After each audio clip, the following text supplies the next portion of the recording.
A nuestros hermanos del Ministerio de Adoración y Alabanza que, como cada ocasión que nos reunimos, nos ayudan a conectarnos con la presencia de Dios. Dios bendiga a los hermanos y les siga usando para su gloria y para su honra. Por favor, abra su Biblia en el libro de Mateo, capítulo 24. Mateo, capítulo 24, y vamos a leer los versículos del 36 al 39. Mateo 24, versículos 36 al 39. Gloria a Dios. Si le es posible, póngase sobre sus pies para que honremos la palabra de Dios. Si no es posible, también está bien. Mateo capítulo 24, versículos 36 al 39, vamos a leer palabras nada más y nada menos que salidas de la boca de nuestro Señor Jesucristo. Y dice así: pero del día y la hora nadie sabe, ni aun los ángeles del cielo, sino solo mi Padre. Mas como en los días de Noé, así será la venida del Hijo del Hombre.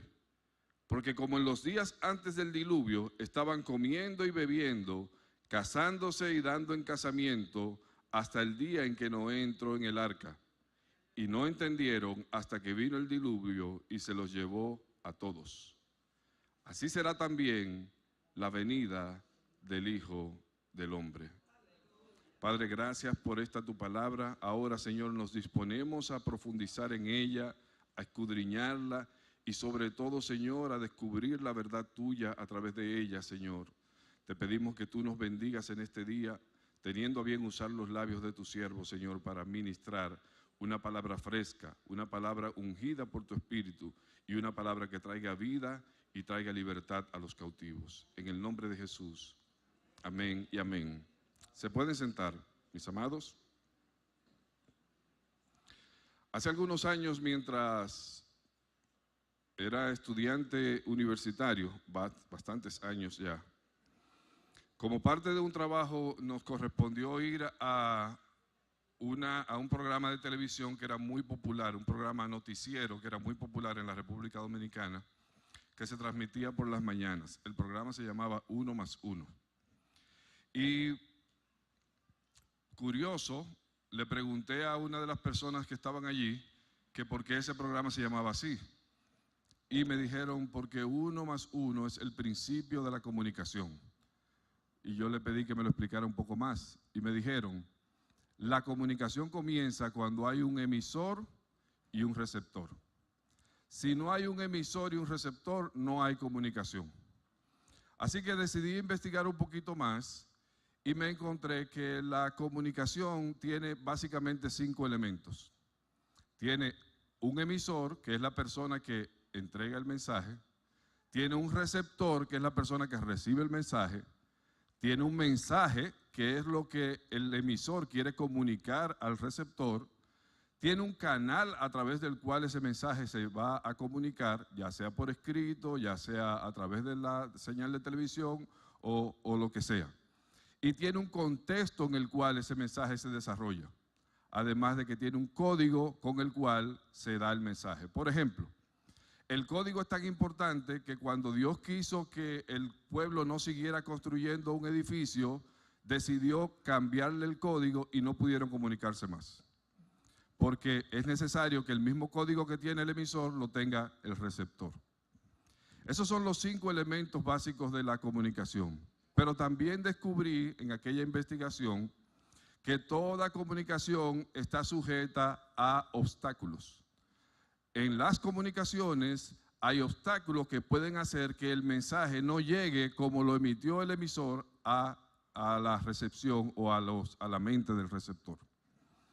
Algunos de los obstáculos más comunes para que una comunicación se produzca es, por ejemplo, el ruido, cuando hay ruido en el sistema, son las barreras psicológicas, cuando las personas están dispuestos, o las barreras culturales, cuando las personas tienen cierto prejuicio acerca de lo que se les está comunicando. Ahora, también descubrí que la barrera principal para que una comunicación no se produzca, la principal, es cuando el receptor no presta interés, no presta atención y simplemente no está interesado en lo que se le está comunicando. ¿Y a qué viene todo esto, mis amados hermanos?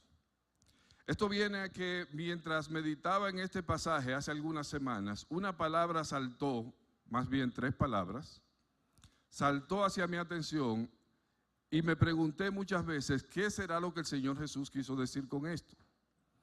En el pasaje que acabamos de leer, primero vamos a ponerlo en contexto, el pasaje, y luego les explico por qué les introduje acerca de la comunicación. El Señor Jesucristo está con un grupo de sus discípulos. Aquí no nos dice quiénes son. Aquí en el versículo, en Mateo capítulo 24, unos versículos más atrás, en el versículo 3, lea conmigo, dice: y estando él sentado en el monte de los olivos, los discípulos se le acercaron aparte diciendo: dinos, ¿cuándo serán estas cosas y qué señal habrá de tu venida y del fin del siglo? Luego de que el Señor Jesucristo le mostraron las magníficas construcciones del templo, el Señor Jesucristo les hizo una profecía a los que le estaban mostrando las construcciones que los dejó asombrados. La profecía es que llegará un día en que no quedará piedra sobre piedra de ese templo tan maravilloso del cual ellos se sentían tan orgullosos. Pues ellos quedaron con la curiosidad y cuando Jesús estuvo en el monte de los olivos sentado, dice que los discípulos se le acercaron aparte. En el pasaje paralelo, en el libro de Marcos, nos dice quiénes fueron esos discípulos. Después usted lo lee. El punto es que ellos quedaron con la curiosidad. Oye, si el Señor está profetizando que este edificio tan maravilloso se va a destruir, nos gustaría saber un poco más acerca de eso. Entonces, ahí le hacen la pregunta que encontramos aquí en Mateo capítulo 24, versículo 3, y que más bien es una triple pregunta.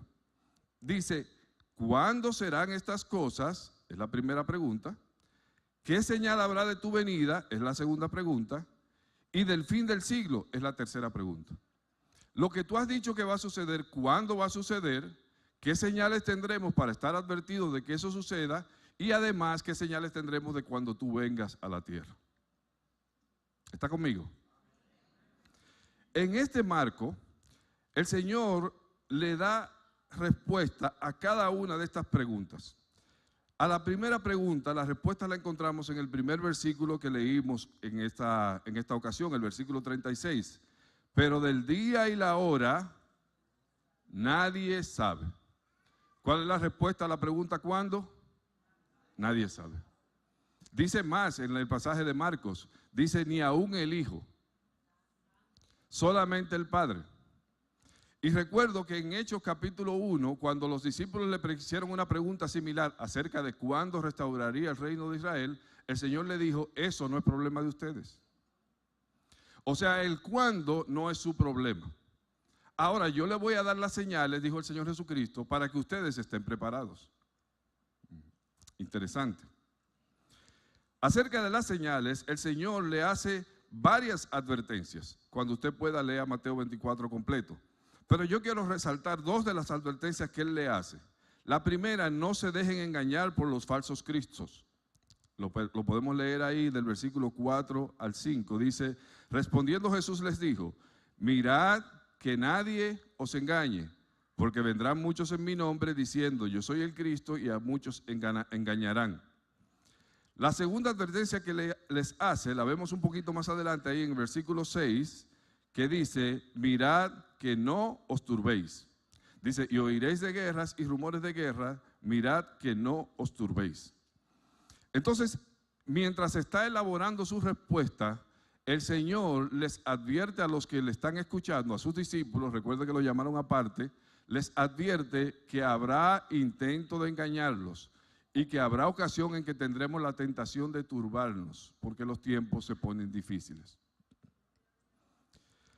A la tercera parte de la pregunta, les respondió comparando, es decir, qué señales habrían de la llegada de Él, qué señales habrían, comparando aquel tiempo con el tiempo de Noé.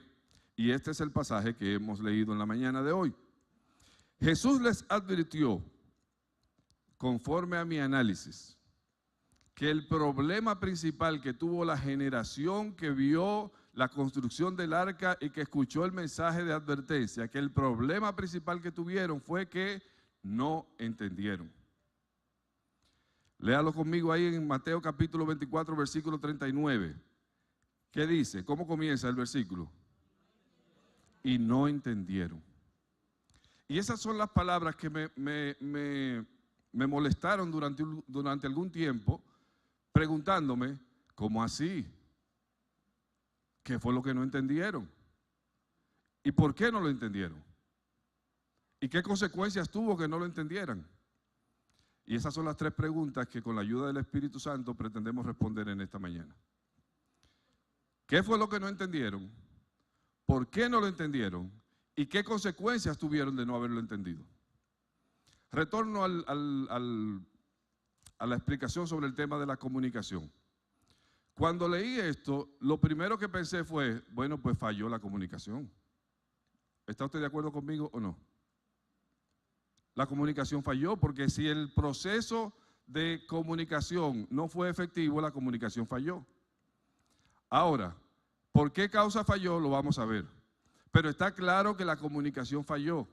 Entonces la primera pregunta que yo me hice fue, ¿y cuándo Dios trató de comunicarse con ellos? Porque yo reviso mi Biblia y no encuentro que diga que Noé salió a dar un mensaje de advertencia como el que dio, por ejemplo, Juan el Bautista, que dice arrepentíos y convertíos.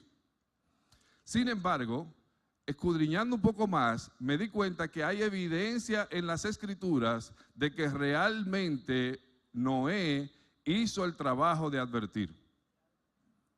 Vaya conmigo. La primera de las evidencias la encontramos en Génesis capítulo 6, versículo 13. Le voy a pedir que ponga su cintita ahí en Mateo y ponga un dedo en Génesis o al revés, porque vamos a estar revisando ambos pasajes. ¿Dónde encontramos la historia de Noé? En Génesis, a partir del versículo 6, a partir del capítulo 6, ya Noé aparece en el capítulo 5 simplemente mencionado como uno de los descendientes de Adán. Pero en Génesis capítulo 6, versículo 13, dice algo interesante. Dice,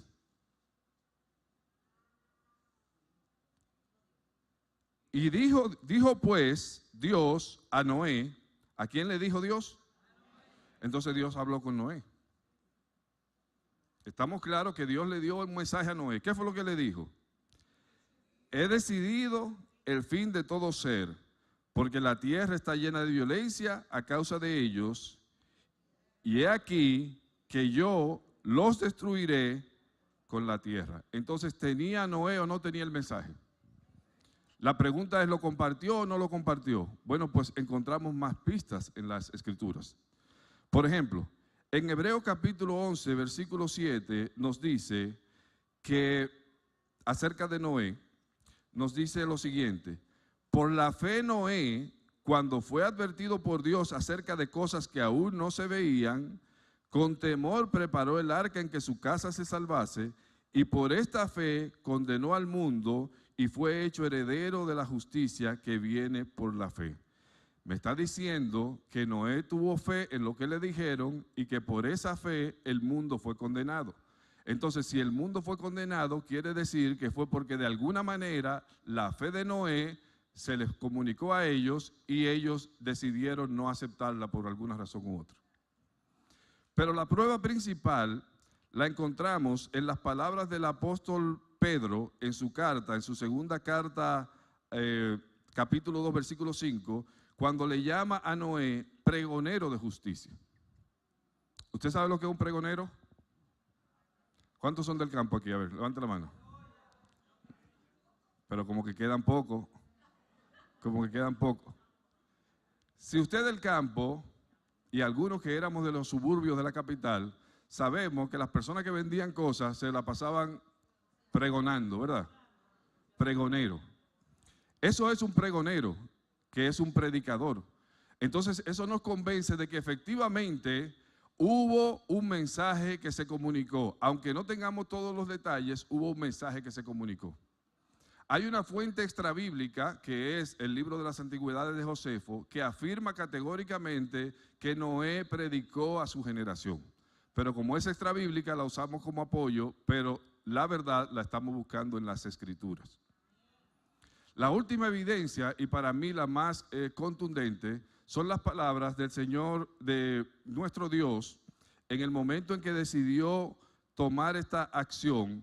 Cuando allá en Génesis capítulo 6, versículo 3, dice: y dijo Jehová, no contenderá mi espíritu con el hombre para siempre, porque ciertamente él es carne, mas serán sus días 120 años. Yo pregunto, si Dios había decidido sentenciar a juicio al mundo, ¿por qué le dio 120 años? ¿Por qué le dio 120 años? Si la decisión estaba tomada, usted ha visto, por ejemplo, aquí en este país, que existe la sentencia de muerte, la condena a pena de muerte. Cuando los jueces toman la decisión, o el jurado toma la decisión de aplicarle la pena de muerte a una persona, lo dejan ahí por un tiempo. Y lo dejan por un tiempo, no la aplican de una vez la sentencia, porque como somos humanos, puede aparecer en ese tiempo alguna evidencia que exculpe al culpable. Pero ese no es el caso de Dios. Dios no iba a recibir ninguna información adicional. Dios no iba a recibir una nueva evidencia que exculpara a los habitantes de aquella generación. Simplemente Él extendió su misericordia para darle tiempo al arrepentimiento. Así que Él tomó una decisión, pero decidió postergarlo 120 años, crear un mensaje visual, que era el arca, y además un mensaje compartido verbalmente, que era el pregonero de justicia, que era nuestro querido Noé. Ahora, cuando escuchamos esta afirmación de Cristo, de que no entendieron, llegamos a la conclusión de que ese mensaje, por alguna razón, no fue efectivo. La comunicación no se logró. ¿Por qué razones no se logró? Eso es lo que vamos a ver en el día de hoy. Pero primero, quisiera que me acompañen de nuevo a Génesis capítulo a Mateo capítulo 24, los versículos que estamos estudiando en esta mañana, versículos 36 y 37 y 38 y 39. Lo primero que queremos ver, ¿qué fue lo que no entendieron? Al analizar el texto, yo llego a la conclusión, quizás usted coincida conmigo, de que lo que ellos no entendieron fue la gravedad de su pecado. La gravedad de su condición no la entendieron. Si usted va al médico y el médico le dice a usted, usted tiene un cáncer estadio capítulo 4, y usted sale de ahí y no toma ninguna medida, probablemente fue que usted no entendió lo que eso significa. Y el gran problema que tenía aquella generación es que para ellos estaban bien. ¿Cómo yo sé que estaban bien? ¿Qué dice el Señor Jesucristo acerca de la condición que tenían ellos en ese momento? A pesar de que eran la primera generación que había visto, que había salido después de la muerte de Adán, no sé si usted sabía eso, pero eso es algo que descubrí también estudiando este pasaje. El papá de Noé vio a Adán vivo. El papá de Noé vivió 56 años antes de que Adán muriera. Quiere decir que la primera generación que vivió después de Adán, después de la muerte de Adán, fue la generación de Noé. Eso me quiere decir a mí que no era cierto que ellos ignoraban la verdad de Dios. Porque seguro que Adán compartió la historia del Edén y compartió la historia de cómo él fue expulsado y compartió la historia de cómo él pudo disfrutar de la bondad de Dios, pero que a causa del pecado tuvo que salir del huerto del Edén, etcétera, etcétera. Entonces, esta generación, dice Génesis capítulo 6, versículo 5, que se había corrompido por completo. Oiga cómo dice Génesis 6, 5. Palabras de Dios. Y vio Jehová que la maldad de los hombres era mucha en la tierra, y que todo designio de los pensamientos del corazón de ellos era de continuo solamente al mal. Entonces, ¿en qué condición estaba este paciente? Si fuéramos a hablar en términos de medicina. ¿En qué condición estaba? Estaba grave. Estaba en el estado más avanzado de putrefacción. Ellos habían defraudado completamente al Creador. Génesis capítulo 6, versículo 6. Oiga estas palabras pronunciadas por Dios mismo. Y se arrepintió Jehová de haber hecho al hombre en la tierra y le dolió en su corazón.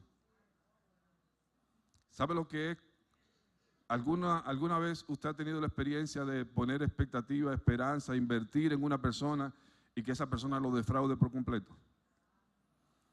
Poner amor, poner interés, poner recursos a favor del desarrollo de esa persona, y esa persona lo que le paga a usted es con darle la espalda y con vivir continuamente haciendo lo contrario a lo que usted espera de ella. En esa condición estaba Dios. Más aún, habían llenado la tierra de violencia. Génesis capítulo 6, versículo 13. Dijo pues Dios a Noé: he decidido el fin de todo ser, porque la tierra está llena de violencia a causa de ellos, y he aquí que yo les distribuiré con la tierra. Entonces la pregunta que me hago es, ¿qué tan grave era su condición? La condición que ellos tenían era muy grave, pero ellos no lo veían así. Y me traslado entonces a estos tiempos, a esta generación, a este tiempo. Vivimos en un tiempo en que la gente ha decidido darle la espalda voluntariamente a Dios.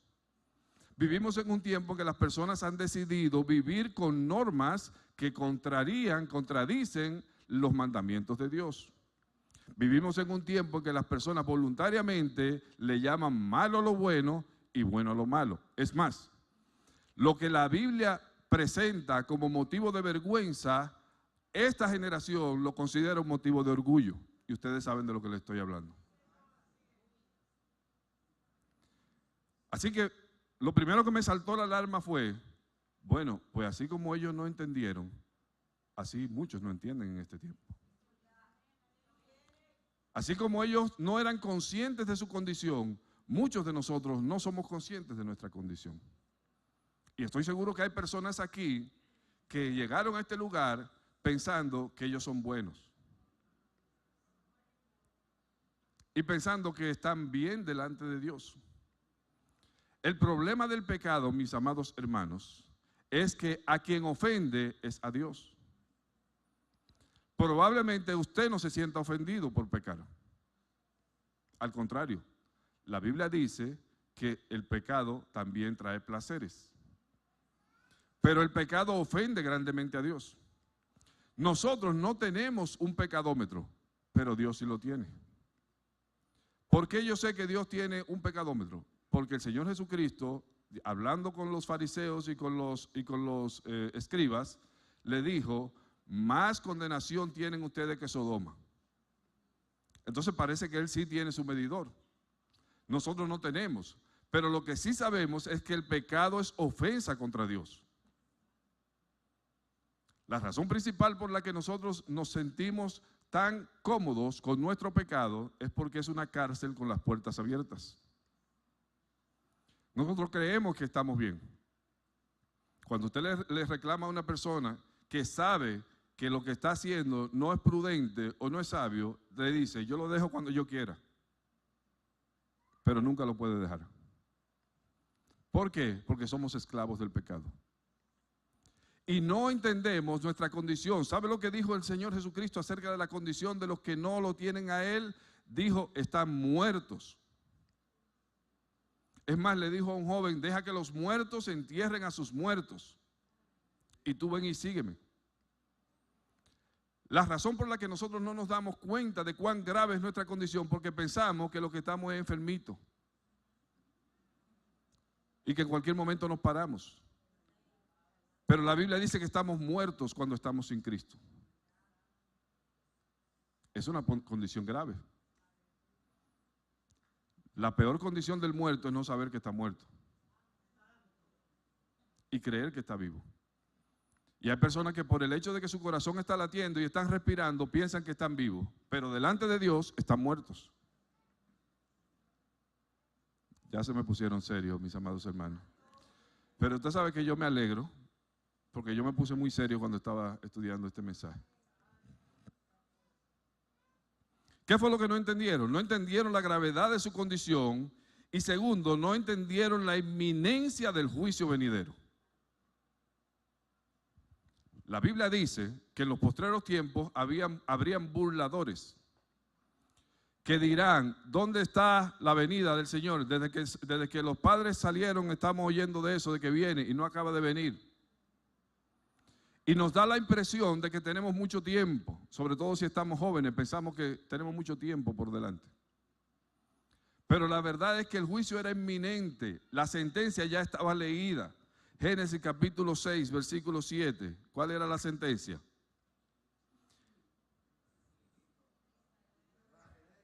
Raeré de sobre la faz de la tierra, ¿a quién?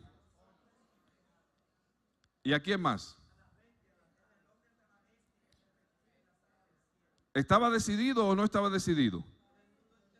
Estaba decidido. El juicio no era que iba a suceder. Es lo mismo que pasa con muchas personas en este tiempo.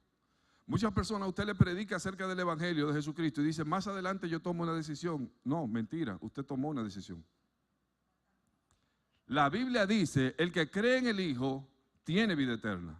El que no cree, el que rehúsa creer en el Hijo ya ha sido condenado.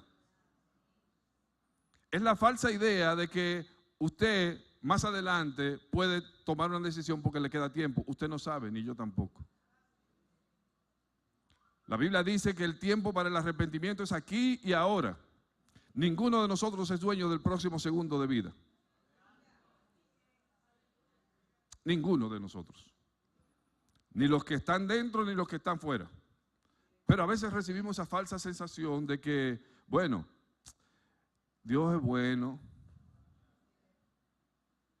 Él me va a dar la oportunidad. Cabezón, te la está dando. Lo que tú no sabes es hasta cuándo. Te está dando la oportunidad. A aquellos les dio 120 años, pero ese conteo Dios no se lo comunicó a Noé. Lo que Dios le comunicó a Noé es que vendría juicio, pero no le dijo en cuánto tiempo. La sentencia ya estaba pronunciada. El tiempo de la ejecución estaba determinado, era en 120 años. Y como entonces, tampoco ahora Dios pasará por alto el pecado. Punto.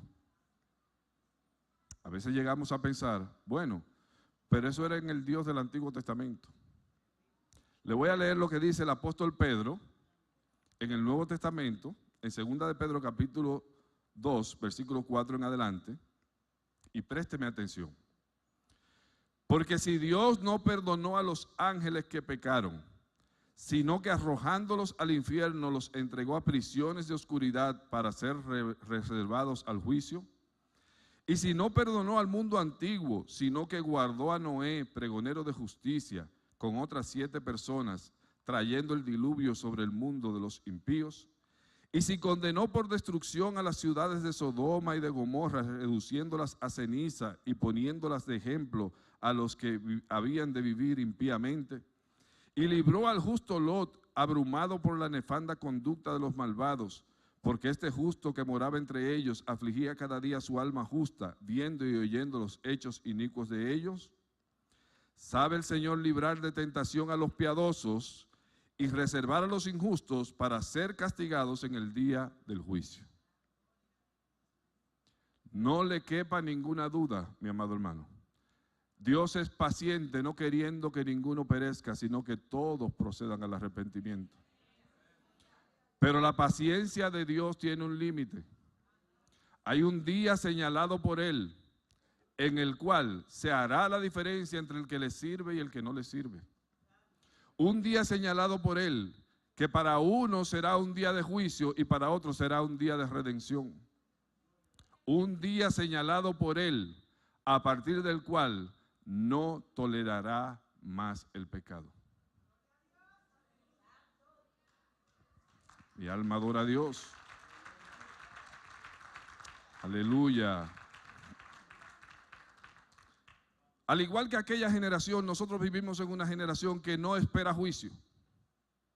Vivimos en una generación que vive cada día como si los días no fueran a terminarse. Vivimos en una generación que le ha dado las espaldas a Dios y que considera que Dios se desentendió de esta creación.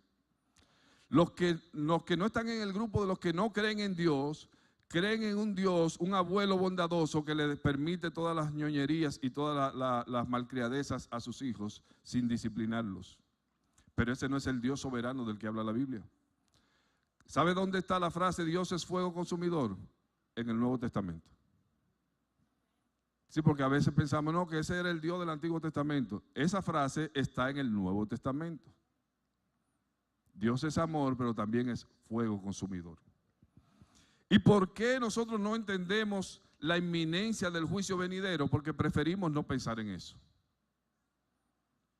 Cuando usted, por ejemplo, va a una funeraria a compartir con los dolientes de la persona que está que falleció, usted encuentra que las personas están sensibles y meditando en el tema de la muerte. Y usted le puede hablar con facilidad porque ellos están viendo la muerte de cerca, frente a frente. Pero tan pronto salen de ahí, siguen viviendo su vida como si no se fueran a morir. Siguen viviendo la vida como si no tuvieran que enfrentarse un día con la eternidad en la cara de nuestro Señor Jesucristo, para juicio o para salvación. Entonces ya sabemos qué fue lo que no entendieron. No entendieron la condición de ellos y no entendieron la inminencia del juicio. El Señor Jesucristo lo usa con otras palabras. Cuando dice allá en la versión de Marcos, dice, este día será como un lazo. Los que son del campo, que saben que a veces uno ponía su lacito ahí para atrapar Yo dije que no soy del campo, esta vez, pero yo veía eso. Ponía su lacito y el lazo usted lo escondía bien para que cuando viniera el ave, ¿verdad?, pisara la trampa, y lo que menos se esperaba era que iba a quedar enlazada. Dice el Señor Jesucristo que aquel día será como un lazo para los impíos. Ahora no se me ponga tenso, mi amado hermano, porque usted verá que usted está escuchando este mensaje porque hay oportunidad de salvación. Gloria a Dios. En segundo lugar, queremos responder a la pregunta, ¿cuál fue la barrera de comunicación? ¿Qué fue lo que les impidió entender? Esa respuesta la encontramos en Mateo capítulo 24, versículo 38. Porque, como en los días antes del diluvio, estaban comiendo y bebiendo, casándose y dando en casamiento. Piensa en lo siguiente, mi amado hermano. ¿Qué de malo tiene comer y beber? ¿Qué de malo tiene casarse y entregar en casamiento a usted o a su hija? ¿Qué de malo tiene? Nada. ¿Cuál era el problema? Se lo voy a decir en esta pregunta. ¿Dónde está Dios en la agenda de ellos? El problema de ellos no era que estaban comiendo y bebiendo y casándose y dándose en casamiento. El problema de ellos era que Dios no formaba parte de su agenda. A ellos no les interesaba ni lo que Dios tuviera que decir, ni lo que Dios tuviera que hacer, ni la opinión de Dios acerca de la vida de ellos. Cada uno estaba viviendo su vida como mejor le parecía. Cuando dice que estaban comiendo y bebiendo, me dice a mí que ellos estaban bien ocupados en atender las necesidades de sus propios cuerpos. ¿Se parece a estos tiempos? Las personas invierten cientos de miles de dólares, horas y horas y horas para cuidar su cuerpo. Pero el cuerpo es perecedero. La Biblia dice que es polvo y volverá al polvo. Mas usted tiene un alma, mi querido amigo, que es imperecedera, que vive y vivirá por los siglos de los siglos. El problema de ellos era su ceguera espiritual. No estaban atentos a las cosas espirituales, no les interesaban, no ponían su atención en eso. Estaban solamente ocupados en las necesidades materiales. Y está bien que usted atienda sus necesidades materiales y fisiológicas.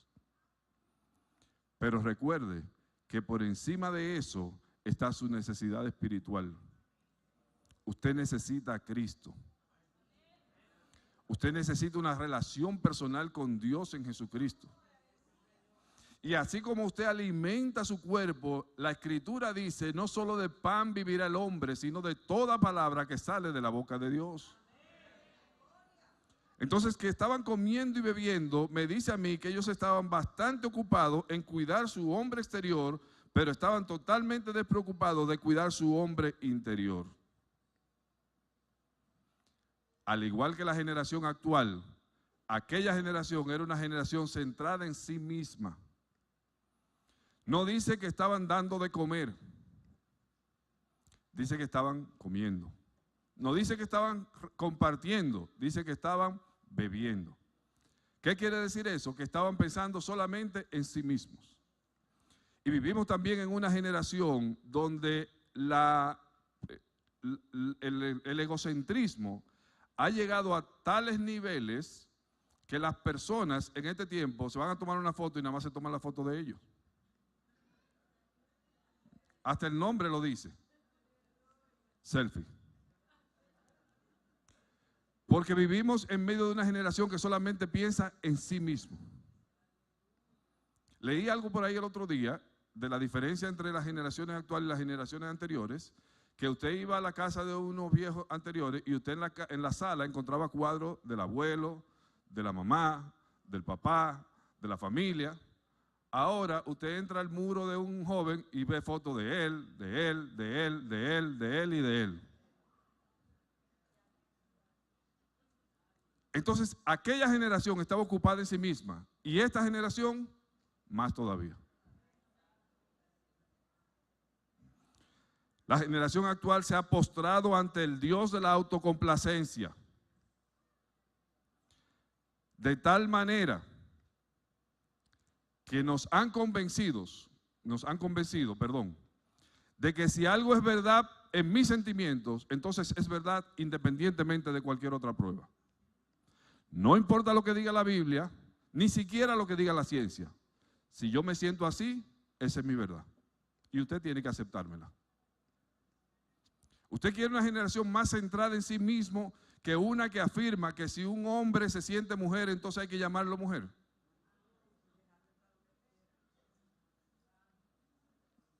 Les dije que era un mensaje serio.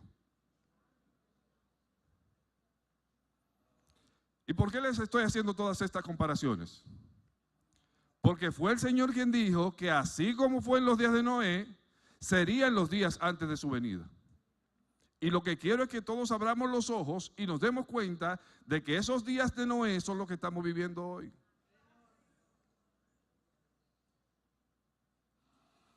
Cuando dice casándose y dándose en casamiento, la idea que me llega a mí es un falso sentido de seguridad. Ninguna persona que piense que no le queda futuro se va a casar o va a entregar a una persona en casamiento.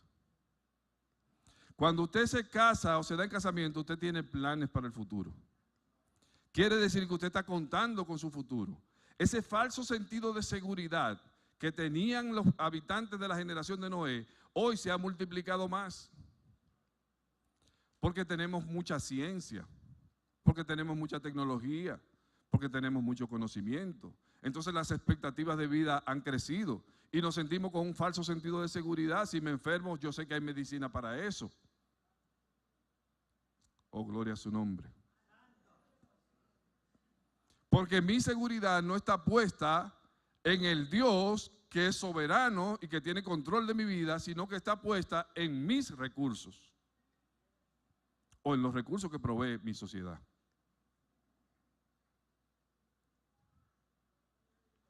Su corazón estaba confiado en sus propias capacidades. Ese es el cuadro que tenía la generación de Noé. Por eso fue que no entendieron. ¿Sabe por qué no entendieron? Porque no les interesaba entender. ¿Sabe por qué no entendieron? Porque su atención estaba puesta en otra cosa. ¿Sabe por qué no entendieron? Porque esa verdad no llenó su mente, porque su mente y su corazón estaban llenos de sí mismos. Y a un vaso que está lleno no le cabe nada. Ay, santo. Ahora, ¿qué consecuencias enfrentaron ellos por no haber entendido? Mateo capítulo 24, versículo 39. Y no entendieron hasta que vino el diluvio. Deténgase aquí. Vamos a leer un poquito más del versículo anterior. Estaban casándose y dándose en casamiento ¿hasta cuándo? Hasta el día en que Noé entró en el arca. Usted sabe que Noé entró en el arca 7 días antes de que comenzara la lluvia. ¿Usted sabía eso? ¿Usted sabía que cuando Noé entró en el arca, Dios mismo llevó a los animales hacia el arca? Si no, léalo ahí en Génesis capítulo 6. ¿Usted sabía que cuando Noé entró en el arca, Dios mismo cerró la puerta del arca? Por eso dice aquí que estaban comiendo y bebiendo, casándose y dándose casamiento hasta que vieron aquel milagro. ¿Y cómo es posible? Pero ni aún así se arrepintieron. Y la misericordia de Dios, después de cerrar el arca, les dio una semana más.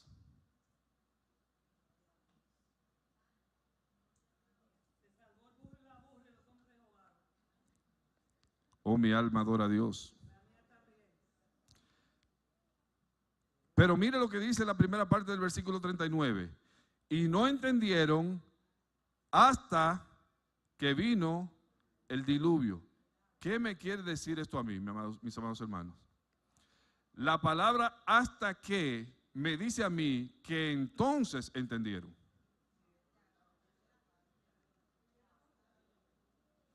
Que no fue que se murieron sin entender. Fue que entendieron cuando era tarde. ¿Sabe qué es lo peor del lago de fuego y azufre? La conciencia culpable de los que estarán allí, que no dejará de acusarlos y que entonces entenderán. La Biblia dice que hasta los impíos reconocerán el justo juicio de Dios cuando Dios pronuncie sentencia sobre ellos. Entonces entendieron, cuando ya no había oportunidad. Solamente Noé y su familia pudieron sobrevivir. Todos los que no entraron en el arca perecieron. Lea la historia ya en Génesis capítulo 7. Pero llamo su atención sobre esta palabra repetida 2 veces por el Señor Jesucristo. En el versículo 37. Así será la venida del Hijo del Hombre. Y al final del versículo 39, ¿cómo dice? Así será también la venida del Hijo del Hombre. Mis amados hermanos, si el Señor Jesucristo dice lo mismo 2 veces, hay que prestarle atención. Lo que está diciendo es que el asunto es serio y que es firme. Así será la venida del Hijo del Hombre. ¿Cómo? Así como en los días de Noé. Así como la gente estaba entretenida en sus propias acciones y en sus propias emociones y sentimientos. Así como vivía de espaldas a la voluntad de Dios. Y así como les tomó por sorpresa el juicio a aquellos y no entendieron hasta que ya era tarde, así será la venida del Hijo del Hombre.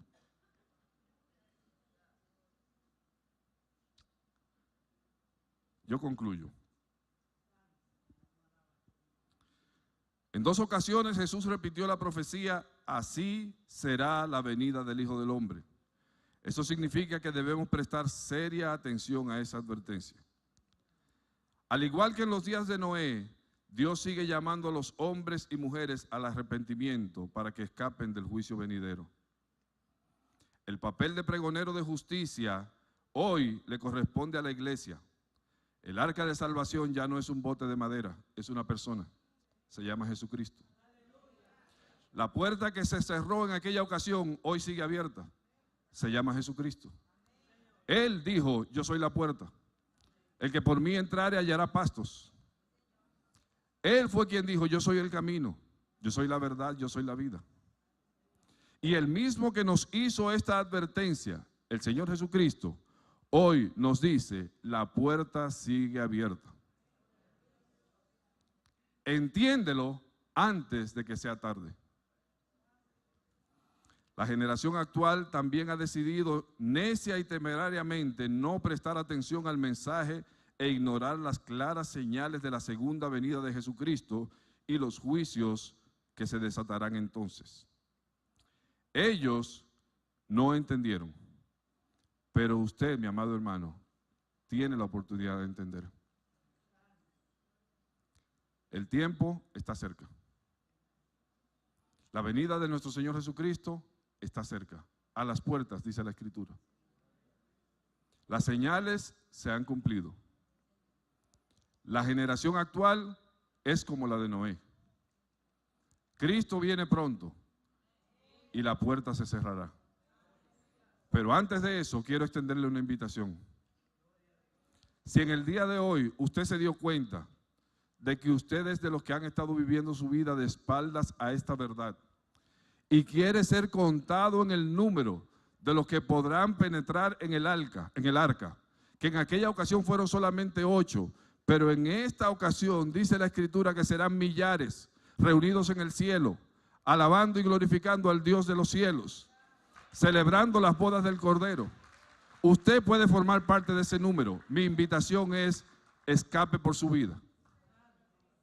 Escape por su vida. Esta es la oportunidad de usted entrar en el arca.